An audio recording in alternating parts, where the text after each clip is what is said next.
Thank God it's Saturday at lumabas nga kami ngayong araw na to at mall ang napili naming puntahan. Nagpunta kami dito sa isa mall dito sa Auckland, dito sa Sylvia Park at pinuntahan namin itong Build-A-Bear Workshop. Matagal na rin namin gusto itong ma-experience. So ito nga at andito na kami at ang cute na mga bumungad sa amin. So ito at ang una mong gagawin, mamimili ka kung ano yung character na gusto mong pagawang stuffed toy. So, ayan, ang daming cartoon characters. Yung mga Lilo Stitch, Garfield, ayan, mga Monster Inc. Meron din yung mga Pokemon. At ito ang nakaagaw ng aking pansin kasi napaka super bright color at ang cute si Keroppi or Keropi. But ang sinabi ko sa anak ko ay kung pipili sila ay isa lang for experience kasi ang mga bata ay andaling magsawa sa mga characters. Minsan talagang favorite nila ang Pokemon and then magsasawa sila Spider-Man naman pagkatapos Minecraft and kapag babae Barbie, minsan Minnie Mouse at kung ano-ano pa. Pero ang gusto namin, sabi ko nga sa kanila ay yung simple lang at animal character. So, ang napili at ang nasunod ay itong si ate. Itong hamster ang napili niya at pumayag naman itong dalawang chikiting. So, ayan nga ang unang step. Ang pangalawa ay itong lalagyan mo ng laman sa loob. So, let's start na tayo at andyan si ate para mag-assist. So, inabot na nga ni Laura and then aapakan niya yung yellow na yan dyan.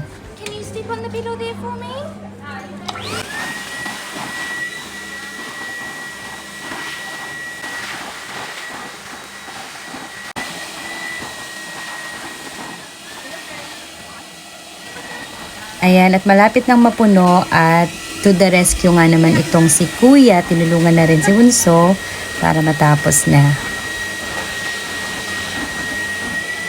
Is it nice and fluffy? Yeah? Are you sure? Yes. Here we go. Alright, grab a hat from the box here for me, sweetie. What you're going to do with your heart, pop it in your hand like this for me. And put your other hand on top. And then you're going to rub real fast, get it all nice and warm. Give a little pat to get it beating. Shake it to wake it all up. Rub it on your back so it'll always have your back. On your cheeks so they're really cheeky. On your nose so they always know you. On your hair so they never have a bad fur day. On your arms so they give the best cuddles. Down on your toes so they're totally awesome. On your heart so they're full of love. And then make a big wish into your heart for me. And give them a kiss. Pop that inside your hamster for me. Pop that in there. Push it in. Here we go.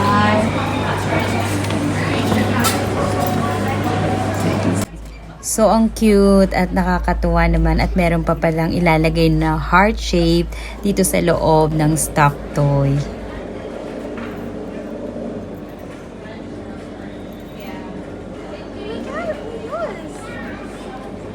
What did you say? Ang third step naman na gagawin natin ay i-dress up natin tong ating DIY stuffed toy.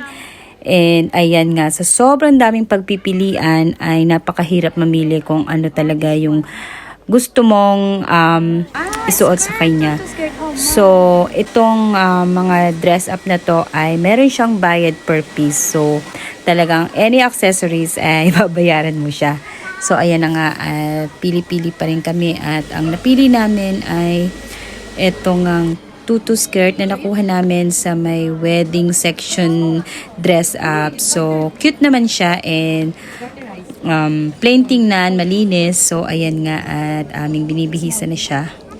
And ito nga si Laura ay sobrang excited din at namimili siya kung ano pa yung pwede niyang isuot at para nakita niya tong colorful swimsuit at mukhang hindi naman kasya kay dito sa aming hamster kasi medyo chubby ang aming hamster na napili. And finally, nabihisa na nga namin tong si hamster. So, ang next step naman namin gagawin ay i-register namin siya. So, while papunta kami doon ay nakakita naman kami ng another tutu skirt. So, tinaray namin to and why not? Para may second option So nakita namin na bumagi naman sa kanya at mas naging colorful at mas masayang tingnan si hamster. So ayan na yung aming final na bibilhin. So after that ay iscan na namin to dito kasi ire-register natin siya para magkaroon siya ng name. So iscan mo lang tong tag niya. You like Nini, Nina, chocolate chips, Skittles, Hearty, or Laura? What? Yeah. You can make ano? What name? At meron ng mga suggestion names dyan.